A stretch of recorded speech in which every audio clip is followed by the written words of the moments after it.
Bác sắp đây là thằng này ở này trong đang để dây rương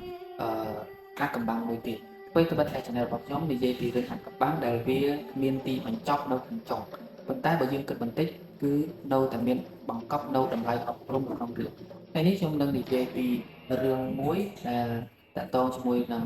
ភូមិដែលគេបោះបង់ចោលឬក៏យើងអាចនិយាយថាភូមិដែលគ្មានបំណុលប៉ុន្តែភូមិនេះបច្ចុប្បន្នត្រូវបាន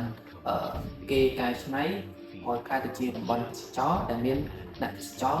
ចូលទៅទស្សនាជាច្រើនផងដែរភូមិនេះគឺមានទីតាំងស្ថិតនៅក្នុងប្រទេសឌីនេះ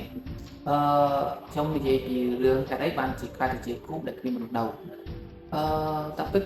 ដំបូងឡើយភូមិនោះគឺមានមនុស្សរស់នៅជាច្រើនមានកោះរបរចិញ្ចឹមសត្វមានកសិកម្មហ្នឹងហើយមានកសិកម្មមានដូងមានផ្ទះមានអីដូចជាភូមិមួយអញ្ចឹងដូចជាភូមិមួយអញ្ចឹងតែនៅស្ថិតនៅតំបន់វាលខ្សាច់ពិតតែភូមិនឹងវាស្ថិតនៅក្នុងតំបន់វាលខ្សាច់មែនប៉ុន្តែជាប្រភេទភូមិមួយដែលគេហៅថារីកចម្រើនដែរអញ្ចឹងណាវាមានតាំងពីផ្ទះវាមានទាំងសត្វមានទាំងព្រៃឈើមានទាំងរុក្ខជាតិមានទាំងដូងទឹកប្រើប្រាស់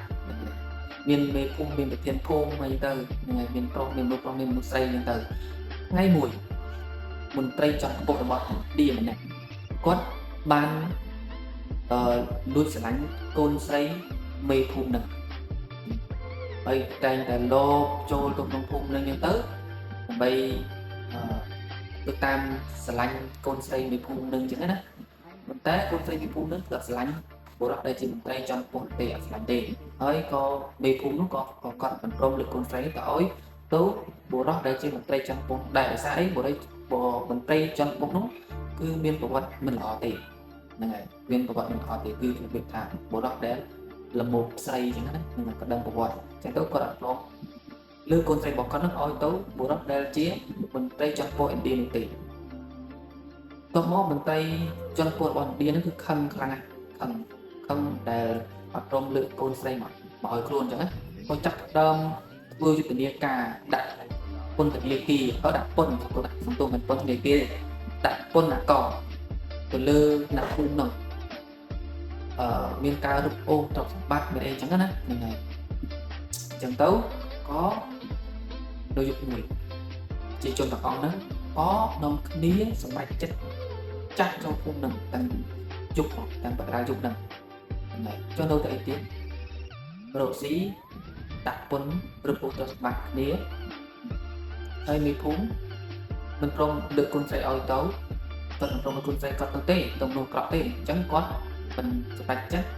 សាមគ្គីគ្នាជាមួយអ្នកភូមិទាំងអស់ក្នុងភូមិចាក់ចេញពីភូមិនោះដើម្បីទៅរកភូមិមួយផ្សេងទៀតអញ្ចឹងណាហ្នឹងហើយចិត្តចាប់តាំងពីពេលនោះមក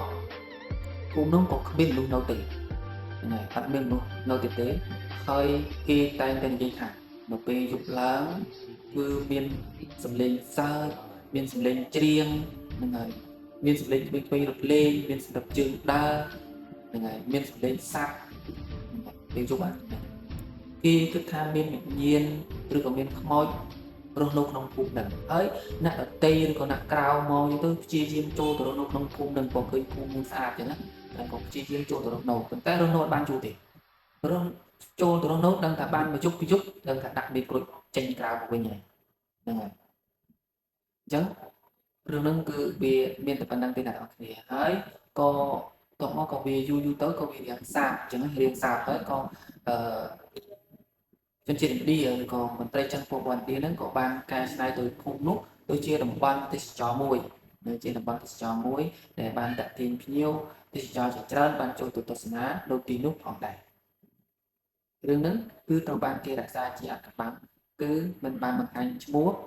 ហ្នឹងហើយមិនបានបង្ហាញឈ្មោះនិងក៏មិនដឹងថា